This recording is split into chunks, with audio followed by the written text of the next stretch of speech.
Selamat pagi anak-anakku kelas 11. Nah, pada hari ini kita akan membahas tema materi pergerakan kebangsaan Indonesia.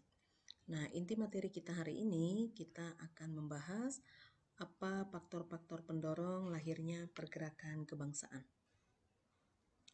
Tujuan pembelajaran kita hari ini, yang pertama kita akan menganalisis keterkaitan politik etis dengan lahirnya golongan terpelajar dan kesadaran nasional. Yang kemudian kedua, membandingkan strategi perjuangan bangsa Indonesia melawan kolonisasi barat sebelum dan sesudah abad ke-20. Yang ketiga, menganalisis faktor internal dan eksternal lahirnya pergerakan kebangsaan Indonesia. Dan yang keempat, menganalisis bentuk-bentuk perjuangan organisasi pergerakan kebangsaan Indonesia, baik yang berbasis politik, agama, dan pendidikan. Nah, faktor lahirnya pergerakan kebangsaan itu adanya keterkaitan dengan lahirnya politik etis yang dibuat oleh Van Deventer. Ada 3 poin. Yang pertama adalah edukasi, yang kedua adalah irigasi, dan yang ketiga adalah migrasi. Nah, politik etis yang dibuat pada tahun 1901 ini adalah sebagai politik balas budi dari negara Belanda kepada negara Indonesia. Nah, dasar dari kebijakan politik etis ini bahwa adanya pemikiran yang menyatakan bahwa pemerintah kolonial Belanda memegang hutang tanggung jawab moral bagi kesejahteraan rakyat Nusantara karena negara Belanda atau pemerintahan kolonial Belanda sudah mendapatkan keuntungan yang sangat besar dari negara Indonesia dari eksploitasi sumber daya alam dan sumber daya manusia. Nah, politik etis ini atau yang dikenal dengan Trias van Deventer meliputi 3 bidang. Yang pertama adalah irigasi atau pengairan. Negara Belanda membangun dan memperbaiki pengairan dan bendungan untuk keperluan pertanian. Dan yang kedua, migrasi. Negara Belanda memindahkan penduduk dari daerah Pulau Jawa dan Madura ke daerah-daerah lain yang masih banyak lahan kosongnya, terutama ke daerah Sumatera dan daerah Kalimantan. Yang ketiga, edukasi, yaitu menyelenggarakan pendidikan dengan memperluas pengajaran dan pendidikan. Sejak tahun 1901, berdirinya sekolah-sekolah baik untuk kaum priai maupun rakyat biasa yang hampir merata di daerah-daerah di Nusantara. Nah, tentunya politik etis ini tidak 100% menguntungkan negara Indonesia. Nah, tapi dari politik etis ini, terutama dari bagian edukasi, nanti akan mempengaruhi dengan semakin memperluasnya pendidikan di Indonesia, maka semakin banyak lahirnya golongan terpelajar di Indonesia. Dengan lahirnya golongan terpelajar ini, yang akan memberikan wawasan, memberikan pengetahuan dan pemikiran-pemikiran terkait dengan lahirnya pergerakan kebangsaan Indonesia. Nah, ini peta konsep pergerakan kebangsaan Indonesia. Nanti kita akan membahas bagaimana karakteristik perjuangan sebelum tahun 1908 dengan setelah 1908. Kemudian faktor pendorong internal dan eksternal lahirnya pergerakan kebangsaan Indonesia dan perkembangan pergerakan nasional pada periode awal, periode nasional, periode radikal, dan periode bertahan. Nah, ini bisa kita bandingkan perbedaan karakteristik perjuangan sebelum 1908 dan setelah 1908. Nah, pada sebelum 1908, ini karakteristik perjuangannya boleh diperhatikan. Yang pertama ini pada umumnya masih dipimpin oleh para raja atau tokoh agama atau bangsawan. Nah, sementara setelah tahun 1908, perjuangan itu melalui organisasi-organisasi itu dipimpin oleh kaum terpelajar. Yang kedua, perjuangannya sebelum 1908 ini masih bersifat kedaerahan atau lokal. Berjuang untuk daerah masing-masing.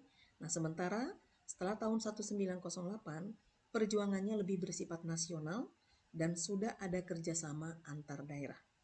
Dan yang ketiga, ini perjuangan sebelum 1908 lebih ditekankan kepada perjuangan fisik. Nah, tetapi setelah tahun 1908, karena didorong dari peranan kaum terpelajar, maka perjuangannya lebih menonjolkan diplomasi dengan cara yang lebih modern, yaitu dengan cara melalui perundingan atau melalui lobby atau negosiasi, melalui pemogokan kerja dan peranan media massa dalam memberikan motivasi dan perlawanan terhadap pemerintahan kolonial Belanda. Yang keempat, perjuangan sebelum 1908 itu terfokus pada pemimpin yang karismatik. Nah, tapi perjuangan setelah tahun 1908 ini lebih memiliki organisasi yang memungkinkan adanya kaderisasi. Jadi, kaderisasinya juga para pemimpin-pemimpinnya ini lebih dipimpin oleh golongan terpelajar. Nah, yang keempat, ini perjuangannya lebih bersifat reaktif dan spontan, ya. Tetapi pada tahun 1908 ini perjuangannya lebih terarah karena memiliki visi yang jelas, yaitu menuju Indonesia merdeka.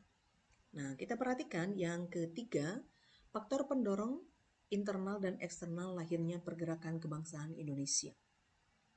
Nah, yang pertama, adanya penjajahan yang mengakibatkan penderitaan rakyat dan juga perilaku diskriminatif yang dilakukan oleh bangsa-bangsa Eropa terutama pada masa pemerintahan kolonial Belanda. Kemudian yang kedua, adanya kenangan akan kejayaan masa lalu jauh sebelum bangsa-bangsa Eropa masuk ke Indonesia. Indonesia sudah memiliki kebesaran terutama pada masa kejayaan kerajaan Sriwijaya dan Majapahit. Yang ketiga, pengaruh politik etis yang melahirkan kaum intelektual Indonesia, di mana politik etis tadi yang dilakukan sebagai politik balas budi yang dilakukan oleh Belanda, walaupun tidak sepenuhnya berpengaruh secara utuh terhadap negara Indonesia, tetapi politik etis itu nanti cukup berperan melahirkan kaum intelektual Indonesia karena pendidikan semakin meluas kepada masyarakat di Indonesia. Dan yang keempat, munculnya kaum intelektual yang akan menjadi dan menggerakkan, mendirikan organisasi-organisasi dan yang memiliki strategi perjuangan pada masa pergerakan nasional. Yang kedua itu faktor eksternal.